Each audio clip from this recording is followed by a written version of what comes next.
आप सभी को नमस्कार। अपने उत्तर लेखन कार्यक्रम में एक बार फिर से मैं आप सबका स्वागत करता हूं और आज हम देखने वाले हैं प्रश्न भारत के प्लेट विवर्तनिकी से संबंधित कह सकते हैं, भारत की भूभौतिकी से संबंधित कह सकते हैं।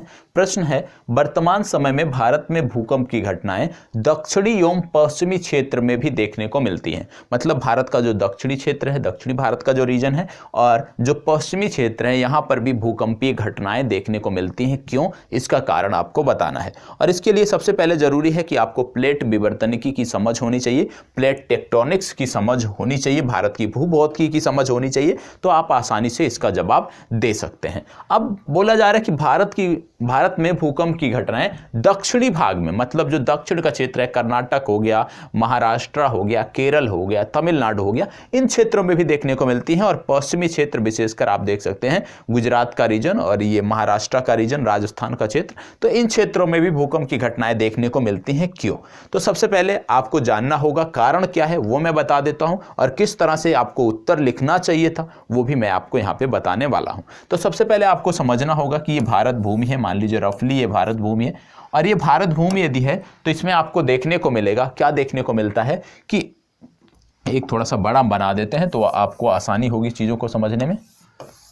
तो आपको देखने को मिलता है कि भारत भूमि पहले जहाँ पे आज है, यहाँ पे मौजूदा स्थिति में आज जो हमारा स्वरूप है, ये पूर्व में नहीं था। पूर्व में भारतीय भूमि अफ्रीका से जुड़ी हुई थी, फिर एक लंबे अंतराल के बाद धीरे धीरे भारतीय भूमि आज की मौजूदा स्थिति में पहुंची है। और जो भारतीय भूमि है, जो हमारा प्रायद्वीपीय पठार का हिस्सा है, ये जाके टकराया था, किससे टकराया था? तिब्बत के पठार से टकराया था। ये भाग किससे टकराया था? तिब्बत के पठार से टकराया था, तिब्बत के प्लेट से टकराया था। तो भारतीय भूभाग का जो अग्रभाग है, जो अरावली का हिस्सा है, सबसे पहले वही जाके टकराया था अंगारा लैंड के भाग, या कह सकते हैं आप तिब्बतियन प्लेट, या आप कह सकते हैं यूरेशियन प्लेट से टकराया था। तो जब भारतीय भाग जाकर यूरेशियन प्लेट से टकराया था या तिब्बत के पठार से टकराया था, तो क्या देखने को मिलता था कि भारतीय प्लेट, क्योंकि महासागरीय प्लेट है, सागरीय प्लेट है, भारी प्लेट है, ठीक है, और जो तिब्बत की प्लेट है या यूरेशियन प्लेट है या स्थलीय प्लेट है, तो क्या होती है, जो सागरीय प्लेट होती है वो भारी होती है। तो भारी जो प्लेट होती है वो नीचे जाती है। जब दो प्लेटें आपस में टकराती हैं, स्थलीय सागरीय, तो जो सागरीय प्लेट होती है, क्योंकि वो भारी होती है, इसलिए वो स्थलीय प्लेट के नीचे अधोगमित तो हो जाती है। तो यहाँ पे क्या देखने को मिला कि जो भारतीय प्लेट है, ये तिब्बतियन प्लेट या आप कह सकते हैं यूरेशियन प्लेट के नीचे अधोगमित हो रही। जब टक्कर हुई तो ये तिब्बतियन प्लेट के नीचे अधोगमित होने लगी। कहां पे होने लगी ये टक्कर? कहां पे हुई थी ये टक्कर? द्रास एक क्षेत्र है, लद्दाख में देखने को मिलेगा। द्रास, कारगिल आपने पढ़ा होगा। तो सबसे पहले अरावली का जो हिस्सा था वो द्रास नामक स्थान पर तिब्बत के प्लेट से टकराया, क्योंकि भारतीय प्लेट जो है ये महासागरीय प्लेट थी, इसलिए यह प्लेट तिब्बत के पठार के नीचे, तिब्बत के प्लेट के नीचे, यूरेशियन प्लेट के नीचे अधोगमित तो होने लगी। और जब प्लेट अधोगमित होने लगी, आप ये समझिए जब कोई दो टक्कर होती है, या कभी आपने देखा होगा कि दो जानवर जब आपस में लड़ते हैं, तो आप देखते होंगे कि उनका जो अगला भाग है, जो उनकी सींग होती है, वो इस तरह से काम करती है, आगे वो झुकी हुई महसूस करती है, झुकी रहती है, और जो इनका पिछला भाग होता है वो उठ जाता है। तो वही चीजें आपको यहां पे देखने को मिली। जब अरावली जाके टकराया द्रास नामक स्थान पर तिब्बत के पठार से, तो ये वाला हिस्सा तो दब गया, और ये जो पिछला हिस्सा था भारत का, प्रायद्वीपीय पठार वाला जो हिस्सा था, ये थोड़ा सा उभरा हो गया। ठीक है, अब उभरा हो गया तो इसके कारण से किस प्रकार से भूकंप की घटनाएं बढ़ रही हैं वो अभी हम समझेंगे। दूसरा आप देखते होंगे कि पश्चिमी भाग में आप देखते होंगे कि यहां पे आपको देखने को एक श्रेणी देखने को मिलेगी जिसका नाम है अराकानियोमा। अराकानियोमा जो विस्तार है, हिमालय का विस्तार है, लेकिन यदि हम देखें तो अराकानियोमा के सहारे म्यांमार प्लेट भी है।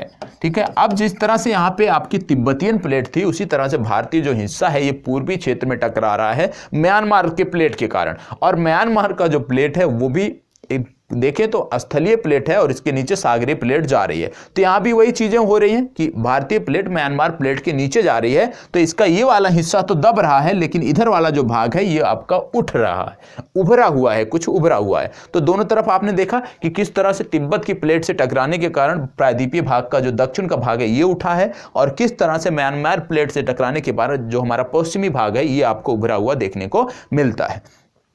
अब दिक्कत क्या है कि जब कोई प्लेट टकराती है, जब कोई प्लेट आपस में टकराती है, तो क्या होता है कि जो लावा है, जो मैग्मा है, वो बनता है। कैसे? जब एक प्लेट दूसरे के नीचे अधोगमित होती है तो एक क्षेत्र होता है जिसको बोलते हैं Benioff zone. Benioff zone, Benioff zone जो क्षेत्र होता है, इसमें क्या होता है कि इस क्षेत्र में जाकर जो प्लेटें होती हैं वो द्रवित हो जाती हैं, वो प्लेटें लिक्विड रूप में, द्रव रूप में, मैग्मा के रूप में हो जाती हैं। तो जब प्लेटें एक दूसरे में अधोगमित हो रही हैं तो यहां पे देखने को मिल रहा है कि बेनियाफ जोन में जो मैग्मा है इस प्लेट का, वो मैग्मा दबाव डाल रहा है, वो बाहर निकलना चाहता है, क्योंकि प्लेटें लगातार पिघल रही हैं तो वो बाहर निकलना चाहता है। लेकिन क्या सामने इसके क्या मिल रहा है? इसके सामने मिल रहा है तिब्बत का पठार, जिसको तिब्बत के पठार को ये तोड़ नहीं सकता है। ठीक है, इसी तरह से यदि हम देखें तो इधर देखने को मिल रहा है हिमालय का विस्तार अराकानियोमा, जिसको ये तोड़ नहीं सकता है। तो इसको बाहर निकलने के लिए स्थान नहीं मिल रहा है। तो स्थान कौन सा मिला इसको बाहर निकलने का? कि भाई दक्षिण वाला जो भाग है वो थोड़ा सा उभरा हुआ है। तो जो मैग्मा है वो इस क्षेत्र से उत्तर से दक्षिण की तरफ प्रवाहित हो रहा है, और दक्षिण की तरफ प्रवाहित हो रहा है। इससे क्या देखने को मिल रहा है कि जो दक्षिण का हमारा भूभाग है, क्योंकि ये दक्षिण की तरफ प्रभावित हो रहा है, तो दक्षिण का जो क्षेत्र है उस पर दबाव डालता है, क्योंकि बाहर निकलना चाहता है। और उसी के कारण आपको देखने को मिलेगा कि आजकल ये जो मैग्मा है ये दक्षिण की क्षेत्र की तरफ बढ़ रहा है, और इसी के कारण आपको भू हलचल यहां दक्षिणी भाग में भी देखने को मिलती है। तो रीजन क्या है? दक्षिणी भाग में भूकंप आने के रीजन क्या है आपने समझ लिया। दूसरा महत्वपूर्ण कारण क्या है? यदि हम बात करें पश्चिमी भाग की, तो पश्चिमी भाग में भी वही चीजें हो रही है। म्यांमार जो आपका प्लेट है उसके नीचे भारतीय प्लेट जा रही है, और भारतीय प्लेट जाने के कारण यहां भी वही दबाव पड़ रहा है। मैग्मा बाहर आना चाहता है, अराकानियोमा है, नहीं आ पाता है। तो ये चीजें पश्चिम की तरफ मूव कर रही हैं, क्योंकि पश्चिम का भाग कुछ उभरा हुआ है, उनको स्पेस मिल रहा है मूव करने का, इसलिए ये चीजें इधर मूव कर रही हैं। और इसके साथ साथ पश्चिमी भाग में एक और महत्वपूर्ण कारण है कि यहाँ पे बहुत सारी भ्रंश घाटियां हैं। और आप जानते होंगे, समझते होंगे कि जो भूकंप है, जो इस तरह की गतिविधियां होती हैं, वो भ्रंश घाटियों के सहारे लंबे दूरी की यात्रा करती हैं और ज्यादा ही मारक होती हैं, ज्यादा ही नुकसानदेही होती हैं। तो यहाँ पे बहुत सारे भ्रंश घाटियां हैं, नर्मदा भ्रंश घाटी, ताप्ती भ्रंश घाटी, साबरमती घाटी, तो बहुत सारी भ्रंश घाटियां भी हैं, जिसके कारण ये जो लावा इधर आ रहा है वो तो आ ही रहा है, साथ ही साथ इन भ्रंश घाटियों में जो दरार हैं, जो भू हलचल यहां पे हो रही है, प्लेट विवर्तनिकी की जो घटनाएं घट रही हैं, वो भ्रंशों के सहारे, क्योंकि आप देखते होंगे अरावली के सहारे भी यहाँ पे भ्रंश है, अरावली के दक्षिणी भाग में भी एक भ्रंश है। तो ये जो भ्रंश है इसके सहारे क्या हो रहा है? एक तो दबाव बढ़ रहा है, भ्रंश चौड़े हो रहे हैं, और मैग्मा का भी दबाव पड़ रहा है, जिसके कारण यहाँ पे भी भू हलचल आपको देखने को मिलती है। तो विशेषकर दक्षिणी भाग में क्यों देखने को मिल रही है वो आपने समझ लिया, पश्चिमी भाग में क्यों देखने को मिल रही है वो आपने समझ लिया। अब एक सामान्य सा प्रश्न है, आपके लिए जवाब दे देता हूं। जैसे यदि कुछ भी नहीं पता है आपको और पूछा जाए कि भारत में भूकंप क्यों आते हैं, तो आपको कुछ भी नहीं पता है, तो दो कारण है भारत में भूकंप आने के। पहला है प्लेट विवर्तनिकी, ठीक है, पहला है प्लेट विवर्तनिकी, मतलब दो प्लेटें जो टकरा रही हैं। दूसरा महत्वपूर्ण कारण है भ्रंश फाल्ट, भ्रंश या फाल्ट एक ही होता है, भ्रंश या फ्रैक्चर, ठीक है। तो भारत में भूकंप के दो महत्वपूर्ण कारण है, पहला है प्लेट विवर्तनिकी का कारण, दूसरा है भ्रंश या फ्रैक्चर का कारण।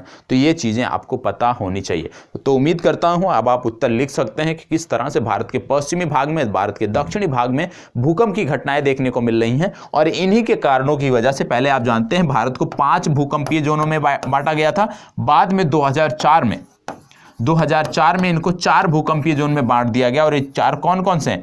जोन 5, जोन 4, जोन 3 और जोन 2। जोन 2 में जोन 1 को समाहित कर दिया गया। क्यों? क्योंकि जो जोन 1 पहले हुआ करता था, मतलब वहां पे शून्य भूकंप आते थे, भूकंप आते ही नहीं थे। तो क्योंकि दक्षिण भारत में भूकंप बढ़ने लगे, मतलब जो क्षेत्र जोन 1 में थे वहां भी भूकंप की घटनाएं देखी जाने लगी, इसके कारण परिभाषा बदल दी गई और जोन 1 को जोन 2 में समाहित करके भारत को 4 भूकंपीय जोनों में बांट दिया गया। पहले 5 हुआ करता था 2004 से पहले। तो ये बेहतर उत्तर कैसे लिखा जाए उम्मीद करता हूं आप समझ गए होंगे, और निश्चित तौर पर आप एक बेहतर प्रयास भी करेंगे। जिनका उत्तर सही नहीं है कृपया प्रयास करें और बेहतर उत्तर लिखें और पुनः सबमिट करें, ठीक है। चलें, यदि आप मेहनत करेंगे हमारे साथ तो हम भी लगे रहेंगे और चीजें आपकी बेहतर होंगी। धन्यवाद।